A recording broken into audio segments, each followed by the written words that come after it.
Willingness, the sixth principle of recovery. Willingness, by definition, is the quality or state of being prepared to do something. Readiness. I hear folks say, if nothing changes, nothing changes. And it's true. But what does it mean? Well, it means the only thing you have to change is everything. Are you willing to change everything to recover? Well, first, do you struggle with codependency, chemical addiction? Just want less drama in your life? This series is for you. Hello, God bless, and welcome. I'm Kevin Haggerty, and you're listening to the God Logic Project. This is the 6th in a 12-part series on the principles of recovery, the sixth principle being the principle of willingness. Please consider yourself or anyone you love while listening to this message. Please receive this and all God Logic Project messages in the spirit of love and service that they're offered. I know this series forces us to look into some dark places. Please understand that this is merely my opinion on the principle of willingness, and not by any means a definitive expose on principles or willingness. I'm just the messenger. To introduce myself to you guys, my name is Kevin, and I'm an alcoholic. That does not mean that these principles we're going to unpack in each of these 12-part series apply only to chemical addiction. In fact, in my 30 years experience in the recovery process, as well as years of sponsoring and mentoring folks through recovery, I've come to understand these principles can be applied to any debilitating obsession we struggle with that lead us into repeated patterns of brokenness. So that does not necessarily mean the next drink or drug. It could very well mean the next dysfunctional relationship, the next bout with binge eating, the next bout with needing the approval of others, or in essence, being addicted to the approval of others. Seems these all amount to a kind of idolatry, putting someone or something above our relationship with our Creator, deriving our self-worth from all the wrong places. You see, I truly believe we're designed to be in relationship with God, our Genesis 2 relationship with God. When we removed God from our hearts, it left a God-shaped hole. We tried to fill that hole with alcohol and drugs and sex, status, money, food, social media, our spouses, and even our children, but nothing fits there. In my experience, nothing ever will. It's been God we've been lacking the whole time. Stemming from low self-esteem, these types of social addictions can be every bit as hard to stop as our chemical addictions. Well, now back to the original questions of willingness. I hear folks say, if nothing changes, nothing changes. And that is true. But what does that mean? Like I said, it means if the only thing you have to be willing to change is everything. And are you willing to change everything in your life if needed to recover? Some folks are and they get better. But the truth is most folks aren't and they don't. I've met thousands of men and women who were willing, more than willing, to do whatever it took. And they did. And then they didn't. And they lost everything again. So, were they really ever willing? What failed? The 12 principles? Or the person not truly working the 12 principles? Well, you could probably guess my answer to that question. You see, they were as willing as they had to be to get their job back, to get their kids back, to get their spouse back, or even their freedom back. Then they stopped being willing. Maybe they began, after some success, to feel like they had this. Well, listen to that. They felt like they had this, that there was no longer need for God in their lives. The God that took them that far. They wanted to recover from the consequences of their addiction or debilitating obsession, but not necessarily from the addiction itself. By the way, it shows a lack of commitment to the first principle of honesty.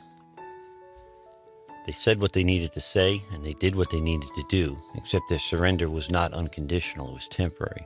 So was their recovery. Ironically, I was in jail last Thursday with a young man who's experiencing this very scenario right now.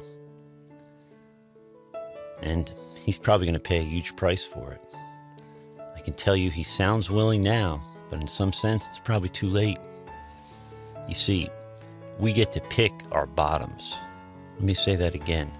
We get to pick our bottoms.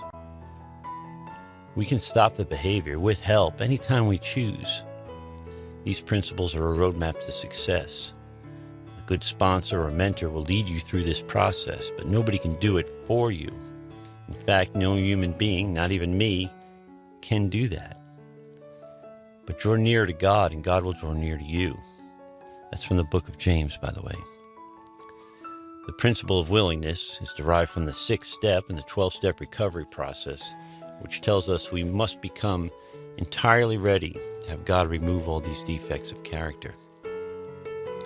It's here where I part ways with the founders a bit.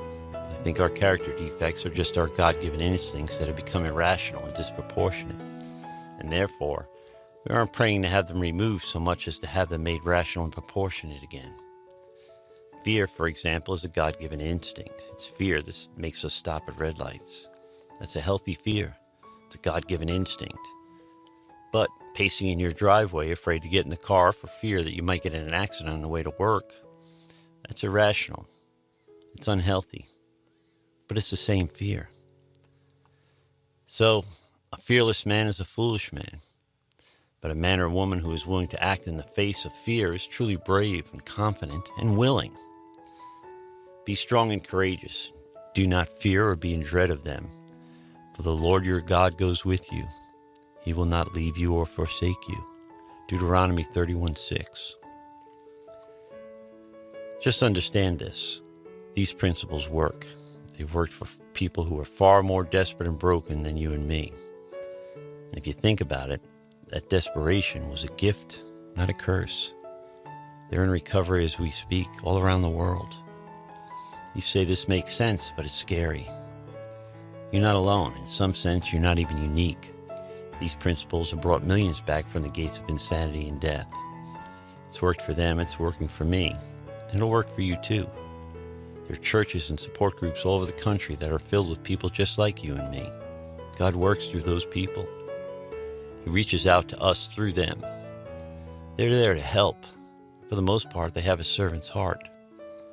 Please know, God will replace your heart of stone with a heart of flesh, because He's done it for me, and He's done it for millions of others.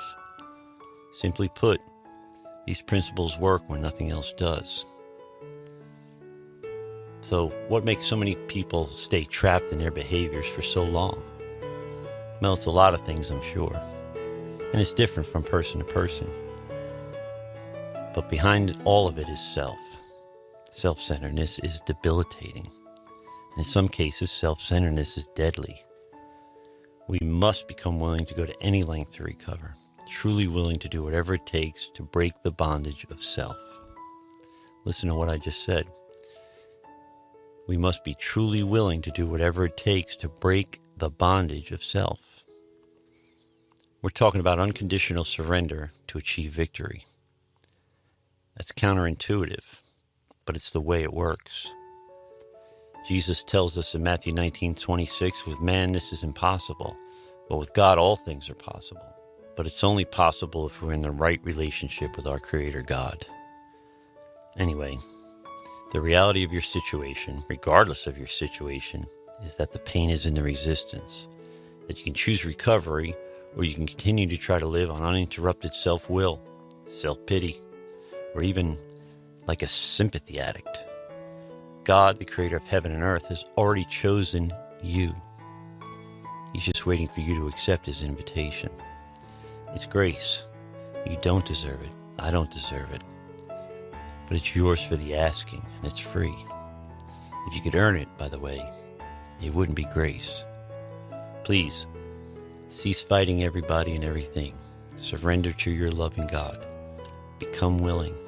Invite Jesus into your life and see what happens. If things don't get better, I'll gladly refund your misery. Anyway, I don't want you to miss the rest of this 12-part series. The next week's principle being the principle of humility. That's a big one. Maybe the biggest one for me. Please download the God Logic Project podcast from SoundCloud, iTunes, Google Podcasts, Spotify, or any of the 8 platforms we're currently available on. You'll be alerted each time new content is uploaded. Please share it with a friend. Email me with any questions or your personal testimony at godlogicproject@gmail.com. Let me know if you'd like to be a guest on the podcast. I hope you'll also subscribe to the God Logic Project on YouTube.